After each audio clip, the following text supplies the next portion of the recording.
Salut à tous, c'est Linux, on se retrouve sur Rap and Foot. Bienvenue dans cette toute nouvelle vidéo. Débrief du match PSG Botafogo, défaite 0-1. Bravo Botafogo.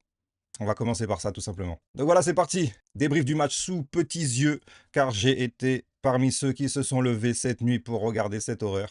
Mais bon, film d'horreur, 3 heures du mat, c'était chaud. Honnêtement, vous m'avez fait perdre du temps de sommeil. Mais bon, il fallait bien que ça arrive. Redescendre du petit nuage pour constater la réalité. Et pour moi, la réalité, c'est que le PSG est une équipe injouable lorsque l'équipe type est alignée au coup d'envoi. Lorsque l'enjeu est à élimination directe. Exemple match retour de confrontation. Exemple match à élimination directe sur un match comme une finale. Là, clairement, on est injouable. En fait, ce que j'ai remarqué, c'est s'il existe un petit joker où la défaite ne change pas trop le parcours, et bien là, bizarrement, on peut s'attendre à un PSG qui ne soit pas à 200%. Pas que les joueurs en place n'ont pas mis l'intensité y était. Mais il faut dire la vérité, Botafogo a fait, eux, le match de leur vie. Aussi bien dans l'intensité, aussi bien dans le pressing, aussi bien dans l'envie surtout. Donc voilà, sans plus tarder, je vous remets la compo et les stats, bien entendu. Compo ici et stats, et on va décrypter tout ça. Une composition Donnarumma, Hakimi, Pacho, Beraldo, Marquinhos étant laissé au repos, c'est bien dommage. En changeant notre configuration, ça nous a posé énormément de problèmes, notamment du côté droit. Beraldo, donc Lucas Hernandez, ouais. Mayulu, Vitinha, Zaire Emery. On a très bien constaté que ce n'est pas pareil que Joao Neves, Vitinha, Fabien Ruiz, il faut le dire, c'est vrai.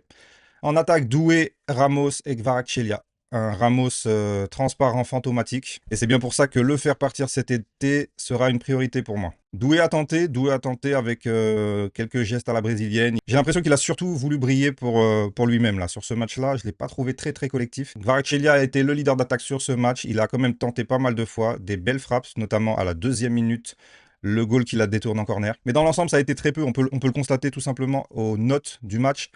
Personne n'est dans le vert, personne n'a atteint 7 et c'est la réalité des choses en fait. Contrairement à l'équipe de Botafogo avec Igor Jesus qui a fait son match limite une occasion, un but. Il a pesé clairement sur notre défense. Alan, Savarino, Arthur, très bien en place. En fait, ça a été une équipe très compacte. Pour une équipe brésilienne, on s'attend toujours à du Joga Bonito, mais là, clairement, c'était très tactique. Ils ont vraiment été très bien en place pour très bien quadriller le terrain. Bravo à eux, parce que ça nous a donné une confrontation assez musclée. Marlon Freta, Grégor, leur défense Alex Telles, Barbosa, Jer et Vitinho. Ils ont eu un Vitinho de leur côté, on a eu un Vitinha du nôtre. Barbosa, excellent match, vraiment excellent match. John Victor, leur goal n'a pas eu à s'employer énormément, clairement. On a été vraiment très peu dangereux. Et il n'y a qu'à voir au niveau des stats. 75% de possession, donc les 3 quarts du temps, on a la balle, mais on n'en fait absolument rien. On a fait du handball, gauche, droite. Très peu attaqué l'axe. On a beaucoup centré, surtout en 2e mi-temps, bizarrement quand Ramos était sorti. Aucun intérêt, clairement.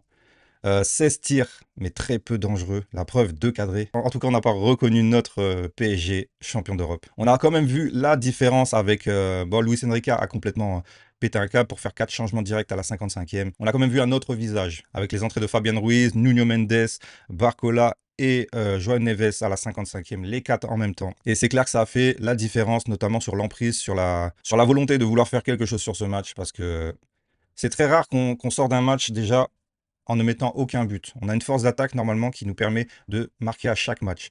Là, s'en sortir avec 0 but, il y a un problème, sérieusement. Ce stade, on le connaissait, c'est là où on a joué l'Atlético. C'est là où on a joué l'Atlético au premier match et ça ne nous a pas posé problème. Pourtant, on jouait sous midi, heure locale de là-bas, grosse chaleur. Là, les organistes étaient moins sollicités du fait d'une température plutôt, disons, normale. Et pourtant, ça nous a fait défaut. Donc, je ne sais pas réellement ce qui a manqué ce soir. Sérieusement, ça fait chier. Une défaite contre Botafogo. C'est plutôt une défaite contre Textor en plus. Ça met en péril la première place du groupe parce que du coup, Botafogo a 6 points, on en a 3. L'Atlético s'est imposé contre Seattle 3-1. Donc ils ont aussi 3 points. Il faudra absolument gagner contre Seattle au prochain match. Je pense que c'est ce qu'on va faire dans tous les cas. Cependant, si Botafogo fait match nul ou l'emporte contre l'Atlético, eh ben on chopera la 2e place. Et du coup, dans les prévisions, on se retrouverait plutôt du côté du tableau où il y a City, le Bayern, etc. Donc voilà, soit on passera par le chemin qui nous sera indiqué à ce moment-là. En tout cas, la qualif, il faut aller la chercher. Donc prochain match lundi soir, il me semble. C'est logiquement, sur papier du moins, on va arrêter de dire que c'est logique sinon. Sur papier, c'est logiquement une victoire attendue contre Seattle. Bravo Botafogo en tout cas, c'était une belle équipe. Ça faisait longtemps justement qu'une équipe nous avait pas posé autant de problèmes. On a été sur nos petits nuages contre l'Atlético le dernier match, la finale de Champions. La dernière fois qu'on nous a posé problème comme ça, c'était Nice. Mais c'était avec une équipe remaniée, c'était avec la tête ailleurs, c'était avec plein d'arguments qui fait qu'on a lâché ce match et qu'on n'était pas très sérieux. Mais là, il y a de l'enjeu, je sais pas. Il y avait autre chose à faire. Il y avait vraiment autre chose à faire. Moi, ils m'ont déçu sérieusement. Surtout les joueurs qui ont eu l'occasion de briller et de taper leur top match. Je pense à Lucas Hernandez. Pour moi, ça n'a plus rien à faire à Paris. On a vu la différence. Bon, le gap est énorme hein, entre Lucas Hernandez et Nuno Mendes, mais on a vu la différence à l'entrée de Nuno. Ça n'a rien à voir dans la percussion, dans le repli, dans l'agressivité. Ça n'a rien à voir. Beraldo, il a fait son match et encore sur le but qu'on prend, pour moi, c'est une mauvaise connexion Beraldo-Pacho. Limite, ils se regardent et personne ne sait qui doit intervenir. Ça laisse la fenêtre de tir à l'attaquant adverse. Vitinha, pour moi, a géré le tempo. Il a fait ce qu'il a pu. Il était pas accompagné de ses bras gauche et bras droit sur ce match. Zaire Emery, on le sait, il faut qu'il reprenne vraiment de la confiance. Mayoulou, je ne l'ai pas trouvé très percutant sur ce match. Pareil, Doué, on en a parlé, mais là, j'estime qu'il y a eu un relâché des joueurs. Donc, je ne sais pas si c'est le fait qu'ils aient été à Disney, si c'est le fait qu'ils aient beaucoup de temps libre après l'entraînement, je ne sais pas, mais il va falloir se reconcentrer. Parce que ce match, c'était pour la qualif directe et être tranquille au troisième match. Bon, soit, ça va être comme ça. On va attendre ce troisième et dernier match de poule pour assurer la qualification. Néanmoins, la victoire finale n'est pas sortie de ligne de mire. On a toujours cette prétention à remporter cette coupe. Donc voilà, juste piqûre de rappel. Petite leçon brésilienne, ça fait pas de mal, disons. Bravo à Botafogo une fois de plus. Je les ai vus fêter cette victoire comme si c'était une finale, en mode musique de carnaval à la fin. Bon, tant mieux, ça. Mais néanmoins, ça entache quand même le prestige des équipes européennes. C'était quand même le vainqueur de Champions League contre le vainqueur de la Copa Libertadores.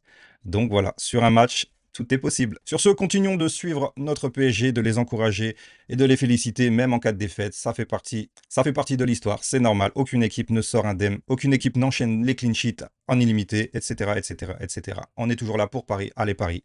C'était Linux, on se retrouve sur Rap and Foot pour la prochaine vidéo. Ciao, ciao, ciao.